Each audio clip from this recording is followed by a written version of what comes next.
ભરૂચના station road ઉપર Shalimar complex પાસે આવેલા સીએનજી ગેસ પંપ પર ઓટો રિક્ષામાં અચાનક આગ ફાટી નીકળતા દોડધામ મચી જવા પામી હતી. ફાયર ફાઈટરોએ આગ ઉપર કાબુ મેળવ્યો હતો. ભરૂચ શહેરના વ્યસ્ત ગણાતા સ્ટેશન રોડ વિસ્તારમાં આજે એક સમયે ભારે અફરાતફરીનો માહોલ સર્જાયો હતો.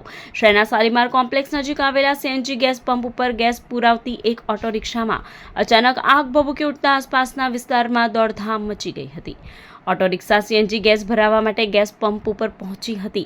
તે દરમિયાન કોઈ કારણોસર રિક્ષામાં અચાનક આગ લાગી હતી. આગ લાગતાની સાથે જ રિક્ષામાંથી ધુમાડાના ગોટે ગોટા નીકળવા લાગ્યા હતા.